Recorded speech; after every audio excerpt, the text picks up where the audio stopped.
Hello everyone, welcome back to my channel, The Siddiqui Code. This is the second video in my channel, and in the last video I announced that I am going to launch the Android course from basic to advanced. And in the last video I discussed the topics which we are going to cover in the course. The first topic is Kotlin. So the agenda of the today's video, we will discussing about the Kotlin, what is Kotlin, and why we use Kotlin for Android, and why we are not using Java, and what are the drawbacks in Java. So and what are the advantages using Kotlin. Let's start the video. Previously we are using Java for the Android development. हम लोग जावा का use करते थे Android development के लिए, और जावा एक बहुत ही पॉपुलर लैंग्वेज है जिसको डेवलप किया था सन माइक्रो सिस्टम ने. तो जावा कई जगह यूज़ होती है, जावा बैकएंड में भी यूज़ होती है, जावा एंड्रॉयड डेवलपमेंट के लिए भी यूज़ होती है, जावा फ्रंट एंड के लिए भी यूज़ होती है, जावा कई जगह यूज़ होती है. जावा बहुत ही पॉपुलर लैंग्वेज है. इवन जावा डीएसए डेटा स्ट्रक्चर के लिए भी यूज़ होती है. तो हम लोग जब एंड्रॉयड डेवलपमेंट के लिए हम लोग जावा का यूज़ करते थे, तो जावा में बहुत सारी दिक्कतें थी. जावा में बहुत सारी चीज़ें हम लोगों को एक्स्ट्रा लिखनी पड़ती थी, जैसे कि वर्बोस.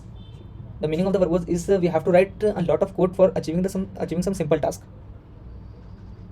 अगर हमें एक सिंपल डेटा क्लास बनानी है डेटा होल्ड करने के लिए, तो हमें डेटा क्लास बनानी पड़ती है, उसमें वेरिएबल बनानी पड़ती है, उसमें गेटर सेटर बहुत सारी चीज़ें बनानी पड़ती हैं. अगर कोई भी प्रोग्रामिंग से रिलेटेड नहीं है और ये कोर्स देख रहा है, तो उसे कोई भी टेंशन लेने की ज़रूरत नहीं है. मैं सारी चीज़ें बेसिक से कवर करूँगा. अगर उसे जावा नहीं मालूम है तो एक बार सुन ले जावा में क्या क्या कमियां थी, हम लोग क्यों कॉटलिन पे आए, क्योंकि एक इंटरव्यू बहुत इंपॉर्टेंट इंटरव्यू क्वेश्चन भी इससे बन जाता है अगर आप लोग एंड्रॉयड डेवलपमेंट की फील्ड में जाना चाहते हैं. और फर्स्ट हो गया आपका कोड कॉन्साइज होता है, रीडेबिलिटी बढ़ जाती है अगर कोड कॉन्साइज होता है तो. और नेक्स्ट है इंटरऑपरेबिलिटी. जावा को हम लोग बहुत सारी लैंग्वेज के साथ यूज़ कर सकते हैं. इंटरऑपरेबिलिटी का मतलब है दो चीज़ों का एक साथ यूज़ होना. तो जावा को हम लोग बहुत सारी लैंग्वेज के साथ यूज़ कर सकते हैं, बट जावा में बहुत सारे एडवांस फीचर नहीं थे, तो इसकी वजह से हम लोग को बहुत सारी प्रॉब्लम फेस करनी पड़ती थी. तो इसकी वजह से हम लोग ने गूगल ने कॉटलिन इंट्रोड्यूस करी, और हम लोग कॉटलिन और जावा को भी एक साथ यूज़ कर सकते हैं. तो null safety is most important feature in Kotlin and it is the drawback in Java. जब भी हम लोग कोई वेरिएबल कोई ऑब्जेक्ट यूज़ करते थे, अगर उसको हम लोगों ने असाइन नहीं किया है, अगर कोई डेवलपर उसको असाइन करना भूल गया है और उस ऑब्जेक्ट का यूज़ कर रहा है बिना उसको मेमोरी असाइन किए, तो हम लोगों को नल पॉइंटर एक्सेप्शन मिलता था. तो कॉटलिन की हेल्प से हम लोग इसको भी रिड्यूस कर पाते हैं. इम्यूटेबिलिटी. पहले तो म्यूटेबिलिटी और इम्यूटेबिलिटी होता है कि मैं वो डिफाइन करता हूँ. म्यूटेबिलिटी जिसमें हम लोग चेंजेस कर सकते हैं, जैसे किसी भी ऑब्जेक्ट में हम लोग चेंजेस कर सकते हैं, उसे म्यूटेबिलिटी कहते हैं. और इम्यूटेबिलिटी क्या होता है, जब हम लोग किसी ऑब्जेक्ट की स्टेट में कोई चेंज नहीं कर पाते हैं, उसे कहते हैं इम्यूटेबिलिटी. जैसे अगर हम लोगों ने वेरिएबल में एक वैल्यू असाइन कर दी, तो उसको अगर हम लोग चेंज कर लेंगे तो उसे कहते हैं म्यूटेबल वेरिएबल. अगर हम उस वेरिएबल में कोई एक बार वैल्यू असाइन कर दें फिर उसको चेंज ना कर पाएँ तो उसे कहते हैं इम्यूटेबिलिटी. और अगर हम लोग ट्राई भी करते हैं चेंज करने का, तो हमें कंपाइल टाइम एरर आती है. तो ये सारे ड्रॉबैक्स थे जावा में. कोड बहुत लेंथी था, हम लोग एडवांस फीचर्स की कमी थी.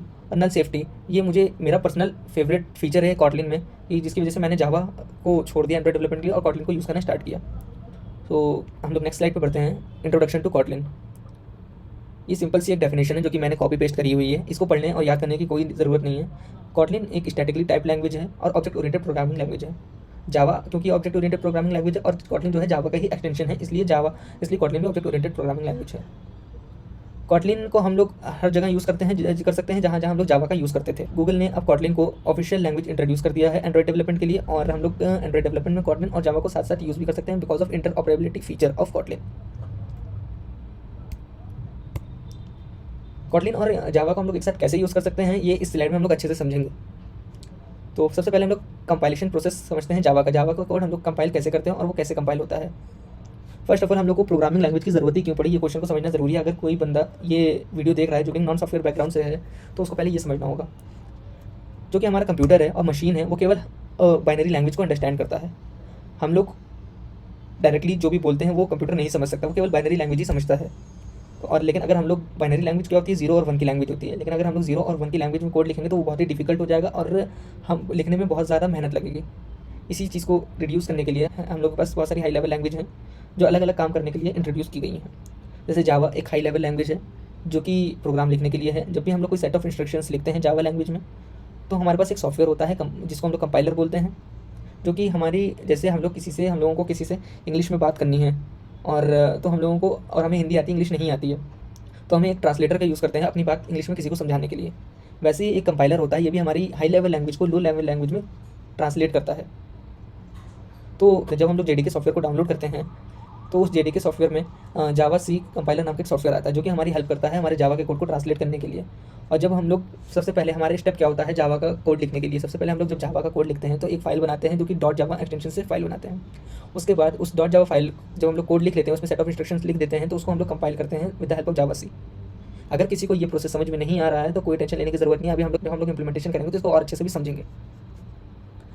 सबसे पहले हम लोग एक .java फाइल बनाते हैं, उसमें हम लोग अपना इंस्ट्रक्शंस लिखते हैं जो भी हम लोग काम करवाना चाहते हैं अपने कंप्यूटर से। उसके बाद हम लोग इस लैंग्वेज को, जावा लैंग्वेज को मशीन के अंडरस्टैंडेबल बनाने के लिए उसे ट्रांसलेट करते हैं with the help of Java C compiler. ये जावा सी कंपाइलर फिर हमारे कोड को ट्रांसलेट करके एक .class फाइल बनाता है जिसे हम लोग बाइट कोड बोलते हैं। अब इस बाइट कोड को रन करने के लिए एक और सॉफ्टवेयर हम लोग यूज़ करते हैं, जावा वर्चुअल मशीन, JVM। तो JVM का यूज़ हम इस बाइट कोड को रन कराने के लिए करते हैं। जब हम लोग JVM के थ्रू इस बाइट कोड को रन करवाते हैं तो हमारे मशीन हम लोगों ने इंस्ट्रक्शन इस .java फाइल में लिखे थे वो सारे एग्जीक्यूट हो जाते हैं और हमारा आउटपुट मिल जाता है। तो this is the process to compile and run the Java program. अब हम लोग ये समझते हैं कि कॉटलिन को हम लोग जावा के साथ एक साथ कैसे यूज़ कर सकते हैं, and that is the most important interview question. Compilation process of Kotlin. जब हम लोग जावा के कोड को कंपाइल करते हैं तो .class फाइल जनरेट होती है जिसे हम लोग बाइट कोड बोलते हैं। टेस्ट क्लास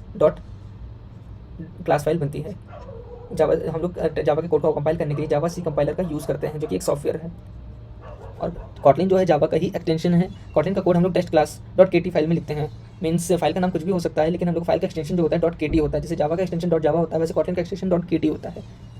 जब हम लोग कॉटलिन के कोड को कंपाइल करते हैं तो हम लोग कॉटलिन के कोड को कंपाइल करने के लिए कॉटलिन सी कंपाइलर का यूज़ करते हैं। कॉटलिन सी कंपाइलर भी जावा सी कंपाइलर की तरह सेम ही काम करता है। वो भी कॉटलिन के कोड को एक बाइट कोड में कन्वर्ट कर देता है और वो भी एक टेस्ट क्लास फाइल ही जनरेट करता है। जब भी हम लोग कॉटलिन के कोड कंपाइल करते हैं तो एक क्लास फाइल ही जनरेट होती है। सेम काम जावा सी कंपाइलर भी हमारे लिए करता था। तो हम लोगों को दोनों ही कंपाइलर से एक बाइट कोड मिलता है जिसे हम लोग JVM पे रन करते हैं। तो दोनों ही कोड को रन करने के लिए हम लोग JVM का ही यूज़ करते हैं, इसीलिए हम लोग दोनों लैंग्वेज को एक साथ यूज़ करते हैं। जावा भी हमारी JVM पे ही वर्क करती है और कॉटलिन लैंग्वेज भी हमारी JVM पे ही वर्क करती है। तो दोनों लैंग्वेज को हम लोग कंपाइल और रन करने के लिए हम लोग JVM का यूज़ करते हैं। कंपाइलर डिफरेंट है। जावा के कोड को कंपाइल करने के लिए हम लोग जावा सी कंपाइलर का यूज़ करते हैं और कॉटलिन के कोड को कंपाइल करने के लिए हम लोग कॉटलिन सी कंपाइलर का यूज़ करते हैं। बट दोनों ही कंपाइलर से हम लोग का बाइट कोड जनरेट होता है जो कि .class फाइल होती है, और जिस .class फाइल को हम लोग JVM के थ्रू कहीं भी रन करवा सकते हैं किसी भी प्लेटफॉर्म पर। कॉटलिन के एडवांटेजेस अब हम लोग देखेंगे। कॉटलिन के क्या क्या एडवांटेजेस हैं। एक रीडेबिलिटी। जावा में हम लोगों को बहुत सारा बॉयलर प्लेट कोड लिखना पड़ता है जिससे कि रीडेबिलिटी भी रिड्यूस हो जाती है, कोड इतना अंडरस्टैंडेबल नहीं रहता है। लेकिन कॉटलिन का कोड बहुत ही कॉन्साइज होता है जिससे कि रीडेबिलिटी भी इंप्रूव होती है, और इम्यूटेबिलिटी। तो कॉटलिन में हम लोग को डेटा स्ट्रक्चर प्रोवाइड किए गए हैं जो कि म्यूटेबल और इम्यूटेबल दोनों नेचर के हैं। म्यूटेबल, अगर हम लोग को म्यूटेबल डेटा स्ट्रक्चर का यूज़ करना है तो म्यूटेबल लिस्ट का यूज़ कर लेंगे। अगर हम लोग को इम्यूटेबल लिस्ट का यूज़ करना है तो केवल हम लोग इम्यूटेबल वाली डेटा स्ट्रक्चर का यूज़ कर लेंगे। ये सब हम लोग चीज़ें प्रैक्टिकली इंप्लीमेंट करेंगे 1 by 1, और हम लोग धीरे धीरे इसमें और डीपली अंडरस्टैंड करते जाएंगे कि कॉटलिन लैंग्वेज कैसे वर्क करती है। कॉटलिन एक नल सेफ लैंग्वेज है। जावा के कोड में बाय डिफ़ॉल्ट जब भी हम लोग ऑब्जेक्ट क्रिएट करते हैं तो नल वैल्यू कंटेन करता है, बट कॉटलिन में ऐसा नहीं है। अगर कॉटलिन के ऑब्जेक्ट में हमें नल स्टोर करवाना है तो हमें उस ऑब्जेक्ट को नलेबल बनाना पड़ेगा, और अगर हमने ऑब्जेक्ट नलेबल बनाया है तो वो उसको हम लोग को एल्विस ऑपरेटर का यूज़ करके उसको नल सेफ बनाना पड़ेगा। जावा में हम लोग जब भी डेटा क्लास बनाते हैं, जावा में जब भी कोई हम लोग डेटा क्लास बनाते हैं जो डेटा होल्ड करता है, तो उसके लिए हमें उसकी वैल्यू एक्सेस करने के लिए हमें गेटर और सेटर्स भी बनाने पड़ते हैं। बट कॉटलिन में ऐसा नहीं है। कॉटलिन में हमें गेटर्स एंड सेटर बनाने की जरूरत नहीं है। हम लोग डायरेक्टली वैल्यू को एक्सेस करके उसकी वैल्यू को सेट और गेट कर सकते हैं। इंटरऑपरेबिलिटी, जैसे कि हम लोग ने डिस्कस किया, कॉटलिन का कोड भी JVM पे रन करता है और जावा का कोड भी JVM पे रन करता है। तो हम लोग दोनों के कोड को एक साथ एक ही प्रोग्राम में यूज़ कर सकते हैं। अगर हम लोग एंड्रॉइड की ऐप बना रहे हैं, हम लोग उसमें कुछ फाइल जावा में भी लिख सकते हैं और कुछ फाइल कॉटलिन में भी लिख सकते हैं, क्योंकि दोनों ही लैंग्वेज एक ही सॉफ्टवेयर पर रन करती हैं जो कि है JVM। JVM ही दोनों लैंग्वेज को रन करने के लिए रिस्पॉन्सिबल है। तो हम लोग जावा और कॉटलिन के कोड को एक साथ भी यूज़ कर सकते हैं। तो हम लोगों ने कॉटलिन का इंट्रोडक्शन देख लिया, जावा में क्या क्या डिसएडवांटेजेस थे और कॉटलिन में क्या क्या एडवांटेजेस हैं, गूगल ने कॉटलिन क्यों इंट्रोड्यूस करी और कॉटलिन में क्या क्या एडवांटेजेस हैं। ये तो पूरा थ्योरी हो गई। And I want to tell you one thing that I don't like theory, I like practical implementation. So आप लोग बेटर समझ पाओगे कि मैंने क्या क्या डिस्कस किया इन स्लाइड्स में। So let's code. तो हम लोग अब अपने एडिटर की तरफ मूव करते हैं। कॉटलिन के कोड को रन करने के लिए मैं विजुअल स्टूडियो कोड का यूज़ कर रहा हूँ। आप लोग भी विजुअल स्टूडियो कोड को डाउनलोड कर सकते हैं, और विजुअल स्टूडियो कोड में कॉटलिन का यूज़ करने के लिए हम लोग कॉटलिन के एक्सटेंशन डाउनलोड कर सकते हैं। मैंने ये वाला एक्सटेंशन इंस्टॉल कर रखा है। आप लोग कॉटलिन का एक्सटेंशन इंस्टॉल करके आप लोग कॉटलिन का यूज़ कर सकते हैं। कॉटलिन को रन कराने के लिए विजुअल स्टूडियो कोड में 2 चीज़ों की ज़रूरत पड़ेगी, एक तो ये एक्सटेंशन की, एक कॉटलिन के कंपाइलर की। मैं बता देता हूँ आप लोग कॉटलिन के कंपाइलर को कैसे डाउनलोड कर सकते हैं। अगर आप लोग डालें कॉटलिन कंपाइलर डाउनलोड, हम लोग यहाँ से कॉटलिन के कंपाइलर को डाउनलोड कर सकते हैं। कॉटलिन की गिटहब रैपो में हम लोग को ये कॉटलिन के कंपाइलर की जिप फाइल मिल जाएगा। यहाँ से कॉटलिन के कंपाइलर को डाउनलोड और इंस्टॉल कर सकते हैं। अगर आप लोग मैक मशीन यूज़ कर रहे हैं तो सिंपली, अगर आपके लैपटॉप में ब्रियो इंस्टॉल्ड है तो डायरेक्ट इस कमांड से आप लोग कॉटलिन को इंस्टॉल कर सकते हैं, कॉटलिन के कंपाइलर को। और कॉटलिन को रन कराने के लिए हम लोग को कॉटलिन के कंपाइलर की ज़रूरत है, जावा की ज़रूरत है और कॉटलिन के एक्सटेंशन की ज़रूरत है। तो जावा को भी हम लोग यहाँ से डाउनलोड कर सकते हैं। अगर आपकी विंडोज़ मशीन है विंडोज़ के लिए डाउनलोड कर सकते हैं, अगर मैक मशीन है तो मैक के लिए डाउनलोड कर सकते हैं, अगर उबंटू मशीन तो उबंटू के लिए डाउनलोड कर सकते हैं। अगर आपको जावा कॉटलिन और कॉटलिन को रन करवाने के लिए, जावा को रन करवाने के लिए कोई भी डिफिकल्टी होती है तो आप लोग कमेंट सेक्शन में डाल देना, तो मैं उस पर भी एक वीडियो बना दूँगा। तो हम लोग अपने विजुअल स्टूडियो कोड की ओर बढ़ते हैं। पहले मैं आप लोगों को बताऊंगा कि जावा का प्रोग्राम कैसे लिखते हैं, जावा में क्या क्या दिक्कतें थी, तो हम लोग कॉटलिन का यूज़ किया। सबसे पहले हम लोग जावा का प्रोग्राम लिखेंगे और देखेंगे जावा में हम लोग को कैसे कैसे प्रोग्राम लिखना पड़ता है और कॉटलिन ने क्या क्या चीज़ें इंप्रूव करी हैं, और जावा का कंपाइलेशन प्रोसेस क्या है और कॉटलिन का कंपाइलेशन प्रोसेस क्या है, और जावा को कमांड लाइन से कैसे रन करते हैं और कॉटलिन को कमांड लाइन से कैसे रन करते हैं। तो हमने एक फोल्डर बना लिया है कॉटलिन सीरीज़ नाम का, तो उस फोल्डर को हम लोग यहाँ पे ओपन करेंगे और उसी फोल्डर में हम लोग अपने सारे ट्यूटोरियल्स सीखेंगे। तो इसमें एक फ़ाइल जनरेट कर लेते हैं। सबसे पहले एक हम लोग डॉट जावा फाइल लिखेंगे, क्योंकि हम लोग को जावा का कोड लिखना है। तो मैं फाइल का नाम कुछ भी रख लेता हूँ, first.java। तो जावा का कोड लिखने के लिए हम लोग को सबसे पहले एक क्लास लिखनी पड़ती है। बिना क्लास के हम लोग जावा का कोड नहीं लिख सकते हैं, और क्लास का नाम वही होना चाहिए जो कि हमारी फाइल का नाम है। ये हम लोगों ने एक क्लास बना दी। तो अब हमें अपने कोड में कुछ इंस्ट्रक्शंस एग्जीक्यूट करवाने हैं, हमें सिंपली हेलो वर्ल्ड प्रिंट करवाना है। तो उसके लिए हमें एक मेन फंक्शन लिखना पड़ेगा जो कि हमारे कोड का एंट्री पॉइंट होता है।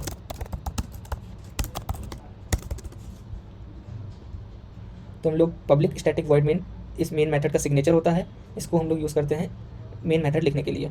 अब इसके अंदर हम लोग जो भी कोड लिखेंगे, जब भी हम लोग अपने कोड को कंपाइल और रन करवाएंगे तो वो सारा कोड एग्जीक्यूट हो जाएगा। सपोज अगर हम लोग सिंपली केवल हेलो वर्ल्ड प्रिंट करवाना चाहते हैं तो हम लोग हेलो वर्ल्ड लिख सकते हैं। अगर किसी को ये कोड बिल्कुल समझ में नहीं आ रहा तो कोई प्रॉब्लम नहीं है, क्योंकि हम लोग इस सीरीज़ में कॉटलिन सीखेंगे। मैं जावा का कोड सिर्फ इसलिए बता रहा हूँ कि जावा का कंपाइलेशन प्रोसेस क्या है और जावा इंटरऑपरेबल कैसे है कॉटलिन के साथ, और कॉटलिन का कंपाइलेशन प्रोसेस क्या है। अगर मैं जावा के कॉन्टेक्स्ट में कॉटलिन का कंपाइलेशन प्रोसेस बताऊँगा तो ज़्यादा अंडरस्टैंडेबल होगा। तो ऐसे हम लोग एक छोटा सा कोड लिखा मैंने जो कि हमारा हेलो वर्ल्ड का कोड है। अब हम लोग इसको रन करते हैं। रन करने के लिए हम लोग अपने टर्मिनल का यूज़ करते हैं। तो ये हमने जावा का कोड लिख दिया है। अब हम लोग जब भी जावा के कोड को कंपाइल करेंगे तो जावा के कोड को कंपाइल करने के लिए हम लोग जावा सी का कंपाइलर का यूज़ करते हैं। जैसा कि मैंने आपको स्लाइड में इंट्रोड्यूस किया था, जावा सी के कंपाइलर का यूज़ करते हैं हम। जावा सी एक कंपाइलर है जो कि हमारे हाई लेवल लैंग्वेज को लो लेवल लैंग्वेज में कन्वर्ट करता है, जावा सी। और हम लोग फाइल का नाम लिखेंगे first.java। तो इससे हमारी डॉट क्लास फाइल बन जाएगी। जैसा कि मैंने स्लाइड में डिस्कस किया था, जब भी हम लोग डॉट जावा फाइल नाम की एक अपने कोड फाइल बनाते हैं, फिर उसको जब कंपाइल करते हैं तो एक डॉट क्लास फाइल बनती है। अगर हम लोग को अब डॉट क्लास फाइल को रन करवाना है तो हम लोग इस कमांड का यूज़ करते हैं, जावा first.java and hello world execute हो गया। जावा में प्रॉब्लम क्या थी तो हम लोग अब इसको जब समझेंगे जब हम लोग कॉटलिन के कोड को लिख लेंगे, फिर उसमें डिफरेंस देखेंगे कि कॉटलिन में क्या क्या चीज़ें थी और जावा में क्या क्या चीज़ें थी। जावा में क्या क्या बॉयलर प्लेट कोड था जो कि कॉटलिन ने रिमूव किया है। तो हम लोग एक कॉटलिन फाइल बनाएंगे और कॉटलिन फाइल का एक्सटेंशन जैसे कि मैंने बताया था .kt फाइल से हम लोग कॉटलिन फाइल को सेव करते हैं। तो हम लोग फाइल का नाम रखेंगे second.kt। इसमें हम लोगों को कोई भी क्लास लिखने की ज़रूरत नहीं होती, हम लोग कॉटलिन का कोड बिना क्लास लिखे भी लिख सकते हैं। फंक्शन को इसमें फन कीवर्ड से डिनोट करते हैं और मेन मेथड को मेन ही होता है इसमें, और डायरेक्टली हम लोग ऐसे लिख सकते हैं। ये हमारा एंट्री पॉइंट है कोड का। अब हम इसके अंदर हमने मेन मेथड लिख दिया है। अब हम लोग इसके अंदर जो भी कोड लिखेंगे वो एग्जीक्यूट हो जाएगा जब भी हम लोग कॉटलिन के कोड को रन करवाएंगे। तो हम लोग कॉटलिन, अब इसमें कुछ भी अगर हमें प्रिंट करवाना है अपनी स्क्रीन पे टर्मिनल विंडो पे, तो हम लोग इसको प्रिंट एलन लिखते हैं और डबल कोट्स में हम लोग हेलो वर्ल्ड लिख देंगे। हमें इसमें कोई भी सेमीकोलन की ज़रूरत नहीं होती है। जैसे कि हम लोग ने देखा जावा के कोड में हम लोग को हर जगह हर लाइन के एंड में सेमीकोलन लगाना पड़ता है, लेकिन कॉटलिन कोड में सेमीकोलन नहीं लगाना पड़ता। तो बहुत ज़्यादा दिक्कत ये मैंने फेस करी है अपने करियर में। जब भी हम लोग कभी भी हम लोग प्रोग्राम लिख रहे हैं और रन करवा रहे हैं तो कंपाइलेशन एरर आ जाता था, क्योंकि हम लोग सेमीकोलन लगाना भूल जाते थे। तो कॉटलिन ने इस चीज़ को भी रिमूव किया है। अब हम लोग को कोई भी सेमीकोलन लगाने की ज़रूरत नहीं है स्टेटमेंट के एंड में। और जैसे कि जावा के कोड को लिखने के लिए सिंपली एक लाइन को लिखने के लिए हम लोगों ने क्लास बनाई, फिर उसके अंदर इतना बड़ा मेथड का नाम लिखा, फिर उसके अंदर हमने कोड लिखा, फिर रन करवाया।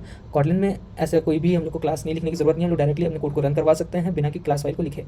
तो हम जावा के कोड को कंपाइल करने के लिए जावा सी का कंपाइलर का यूज़ करते हैं। तो हम लोग उसी तरह कॉटलिन के कोड को कंपाइल करने के लिए कॉटलिन सी कंपाइलर का यूज़ करते हैं। और कॉटलिन सी कंपाइलर हम लोग कॉटलिन सी कमांड लिखेंगे, उसके आगे हम लोग अपना फाइल का नाम लिख देंगे second.kt। जब हम लोग एंटर प्रेस करेंगे तो एक डॉट क्लास फाइल बन जाएगी। तो हम लोग ने देखा कि जावा के कोड को कंपाइल करते हैं तो एक डॉट क्लास फाइल बनती है जिसे हम लोग बाइट कोड बोलते हैं। वैसे ही हम लोग जब कॉटलिन के कोड को कंपाइल करते हैं कॉटलिन सी का यूज़ करके तो भी एक डॉट क्लास फाइल बनती है। दोनों का ही यूज़ करके हम लोग को एक डॉट क्लास फाइल मिलती है। इसीलिए हम लोग जावा और कॉटलिन के कोड को एक साथ यूज़ कर पाते हैं, क्योंकि दोनों ही लैंग्वेज एट द एंड एक बाइट कोड प्रोड्यूस करते हैं एंड JVM इस बाइट कोड को रन कर देता है। अब हमने कॉटलिन के कोड को कंपाइल कर लिया है और हमारे पास एक डॉट क्लास फाइल आ गई है। अब हम लोग कॉटलिन के कोड को रन करवाएंगे ताकि हम लोग अपना आउटपुट देख पाएँ। अब हम लोग कॉटलिन के कोड को रन करवाने के लिए जावा एंड जो कि हमारी डॉट क्लास फाइल बनी है उसका नाम लिख देंगे और एंटर प्रेस कर देंगे और हमारे पास आउटपुट प्रिंट हो जाएगा टर्मिनल पे। तो इस तरीके से हम लोग जावा के कोड को कंपाइल करते हैं और रन करते हैं और इस तरीके से हम लोग कॉटलिन के कोड को कंपाइल और रन करते हैं। जावा के कोड को कंपाइल करने के लिए हम लोग जावा सी के कंपाइलर का यूज़ करते हैं और कॉटलिन के कोड को कंपाइल करने के लिए कॉटलिन सी का कंपाइलर का यूज़ करते हैं। तो हम लोग को ये समझ में आया कि हम लोग जावा और कॉटलिन को एक साथ कैसे यूज़ करते हैं, क्योंकि जावा कोड भी कंपाइल होने के बाद एक बाइट कोड जनरेट करता है, कॉटलिन कोड भी कंपाइल होने के बाद एक बाइट कोड जनरेट करता है और इन दोनों ही बाइट कोड को हम लोग JVM के थ्रू रन कर सकते हैं। एंड कॉटलिन रीडेबल और कॉन्साइज कैसे है ये तो आप लोग को पता ही चल गया होगा, क्योंकि हम लोग को जावा कोड लिखने के लिए हम लोग को एक क्लास फाइल बनानी पड़ती है, उसके अंदर मेथड लिखना पड़ता है, फिर उसके अंदर हम लोग को स्टेटमेंट्स लिखने पड़ते हैं, जो कि इंस्ट्रक्शंस लिखने पड़ते हैं, जो कि हम लोग को करवानी है। एक सिंपल एक हेलो वर्ल्ड प्रोग्राम है। हम लोग धीरे धीरे प्लेलिस्ट में आगे बढ़ते हुए बहुत एडवांस चीज़ें भी सीखेंगे। तो इस वीडियो में हम लोग ने डिस्कस किया जावा में क्या क्या डिसएडवांटेजेस थे, कॉटलिन को क्यों इंट्रोड्यूस किया गया, कॉटलिन में क्या क्या एडवांटेजेस थे, कॉटलिन का कंपाइलेशन प्रोसेस क्या है, जावा का कंपाइलेशन प्रोसेस क्या है और कॉटलिन और जावा को हम लोग एक साथ कैसे यूज़ करते हैं। और हम लोगों ने इसका प्रैक्टिकल इंप्लीमेंटेशन भी देखा कि इंटरनली कैसे कंपाइल होता है और कैसे कोड जनरेट होता है। सो इसी के साथ हम लोग इस वीडियो को यहीं एंड करते हैं। Hope you like this video. If you like this video, please subscribe my channel and please hit the bell icon so you will be get notified whenever I post the new video. Thank you. Bye bye.